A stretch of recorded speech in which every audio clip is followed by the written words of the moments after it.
देना सोच का कारण है, क्योंकि यह हमारे शरीर से बहुत सारा मल निकालता है।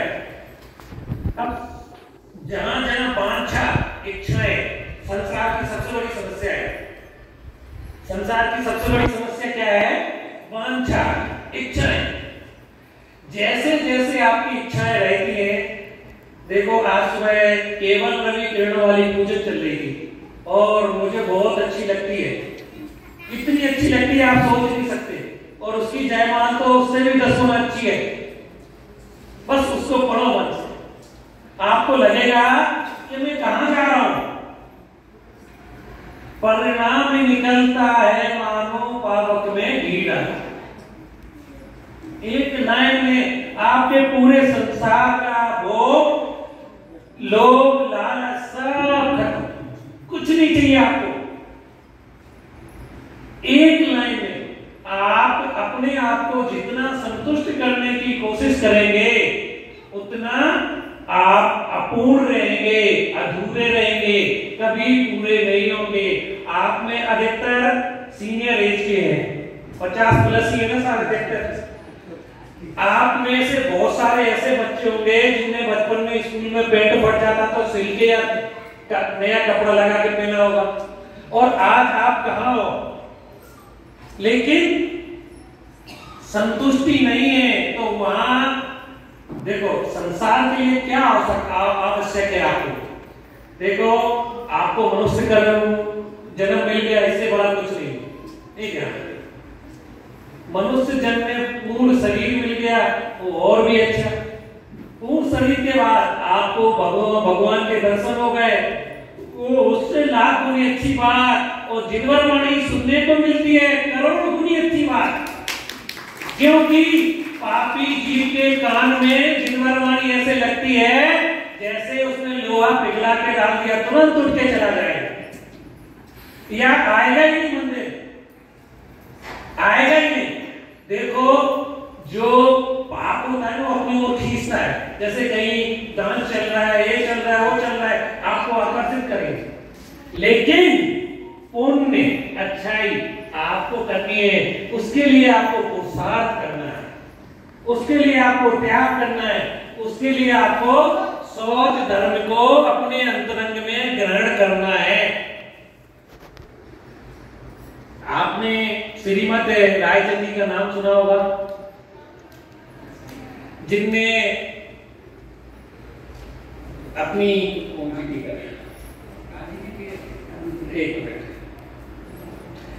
जिसका मैं श्लोक पढ़ रहा हूं, जीवम जीवम दब्बम जिनवर परसेन रणण विद्यकम देवेंद्र विद्य बंदम वंदेशम सर्वदा सिरसा। इसका दिव्य संग्रह का बड़ा रूप उन्होंने लिखा है।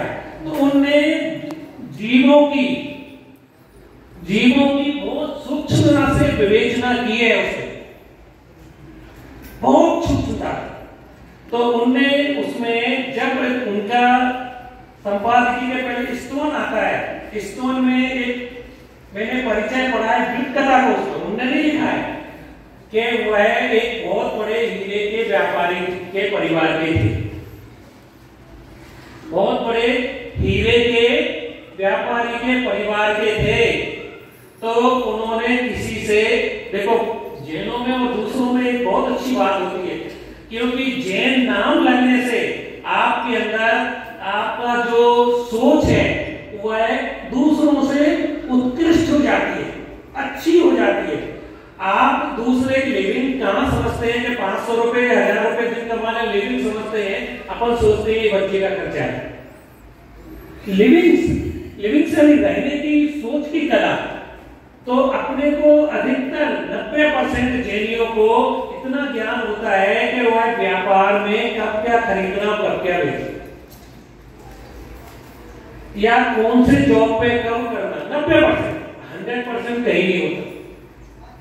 तो जब रायचंद जी को पहला मौका व्यापार में मिला, वो 13.5 साल के थे। 13.5 साल की उम्र में उन्होंने जाके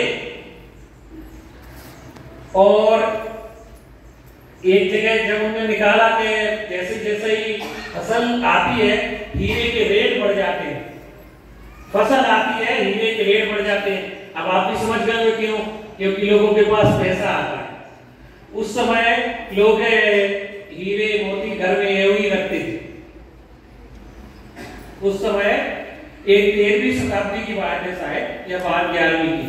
उस समय हीरे मोती यूं ही रखते थे। हाँ 11वीं की है, 13वीं से तो जैन धर्म का पतन शुरू हो गया था। पतन नहीं बोल सकते, विभाजन शुरू हो गया था। जब मुगल काल आने शुरू हुए तब विभाजन शुरू हो गया था। तो जब उन्होंने कहा हीरे के, तो वह गए और 7 व्यापारियों से हीरे की इतनी लंबी डील करके आ गए, लेन देन करके आ गए कि 1 महीने में मुझे आपसे इतना हीरा चाहिए, मुझे आपसे इतना हीरा चाहिए, मुझे आपसे इतना हीरा चाहिए।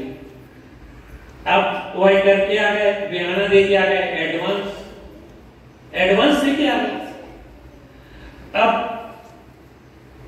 जब 15 दिन हुए कोई डिलीवरी नहीं हुई, 21 दिन हो गए कोई डिलीवरी नहीं हुई। अब अभी 9 दिन बाकी थे, तो व्यापारी, अच्छा व्यापारी समय के पहले आपसे मांगने नहीं आता है। और उस समय तो बातों में लिखा पढ़ी भी नहीं करते थे भाई।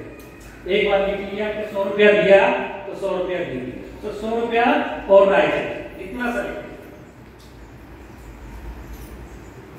अब जिस व्यापारी के पास गए तो प्रथम व्यापारी के जैसे ही वो घर में आया तो अपनी वाइफ से कहता है कि सौभाग्यवती, मैंने रायचंद जी से इतने हीरे का सौदा कर लिया, पर हीरे का 60% रेट बढ़ गया, और अगर मैं इतना हीरा उनको देता हूं इस रेट में तो मैं सब कुछ हमारे पास ज्यादा कुछ नहीं बचेगा। तो उसकी वाइफ कहती है कि जो आपके पुण्य में है वो आपको मिलेगा, आप अपना कायल कीजिए। 2 बेटे थे उस समय। देखो आज कलियपन 18 की वयस को मानते हैं, पूर्व जमाने में 14-15 साल के बच्चों को जिम्मेदारियां दे दी जाती थी। 8 साल से ऊपर बड़ा बच्चा होता था, उसकी शादी कर दी जाती थी। ये 11वीं शताब्दी की बात है। 11 साल तक तो हर आदमी शादी कर ही देते थे। तो बच्चों की राय ली, तो बच्चों ने कहा पिताजी ठीक है, नहीं होगा तो हम लोग कहीं और काम कर लेंगे या कुछ मैनेज करेंगे। अब दूसरे व्यापारी के घर में उसके भाई के बराबर के 4 भाइयों को बुलाया। बोले इतना इतना हो गया, इतने रेट बढ़ रहे हैं, और हो सकता है कल और बढ़ जाए, परसों और बढ़ जाए। तो उसके बोला मैं तो ट्रेडर हूं, मेरे पास कुछ नहीं है, मैं खरीद के बेचता हूं, तो अपना घर बिक जाता है। तो उसके भाई बोले कि देखो भैया का अपन ने कर लिया है और व्यापार है, आज नहीं कल आएगा, देखेंगे एक बार किराए के मकान पर रहेंगे। तीसरे के पास है, तीसरा बहुत बड़ा व्यापारी था, उसने खरीद के और एक साथ रख दिया कि ले रही है। चौथे